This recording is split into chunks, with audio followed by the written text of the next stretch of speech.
Welcome to my channel panch phoron and my gardening. আমি আমার ছোট্ট ক্যাপসিকাম গাছটার কাছে চলে এসেছি আপনাদের কাছে আপডেট দেওয়ার জন্য। দেখুন সেই ক্যাপসিকাম গাছটার মধ্যে কটি ক্যাপসিকাম হয়েছে, 4টি দেখিয়েছিলাম কিন্তু 2টো হয়েছে, এই একটা আর এই পাতার নিচে একটা। দেখেন কি বড় হয়েছে, বিশাল বড় হয়েছে একটা, আর একটা ছোট। এই ভারে গাছ নুয়ে পড়েছে।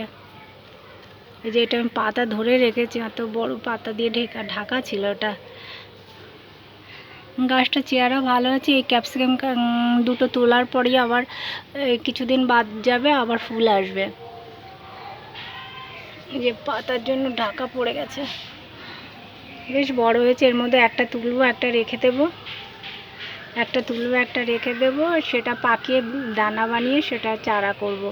আর একটা তুলে আমরা চিলি চিকেন বা অন্য কিছু রেসিপি বানিয়ে শেয়ার করব আপনাদের সঙ্গে। কেমন লাগছে আমার ক্যাপসিকাম দুটো? এই যে পাতাটার জন্য পুরো দেখা যাচ্ছে না, এবার দেখুন। আমার ইচ্ছা আছে আরও 2টো ভ্যারাইটি ক্যাপসিকাম লাগাবো, আর একটা লাল আর একটা হলুদ। সবুজটার তো চারা বানাবো, আর ওই দুটোরও পেলে পাকা কিনবো, কিনে এনে চারা বানিয়ে আবার বাড়িতে লাগাবো। আমার ক্যাপসিকাম খুব ভালো লাগে খেতে, এর জন্য ক্যাপসিকামের আমি গাছ আর বানাবো।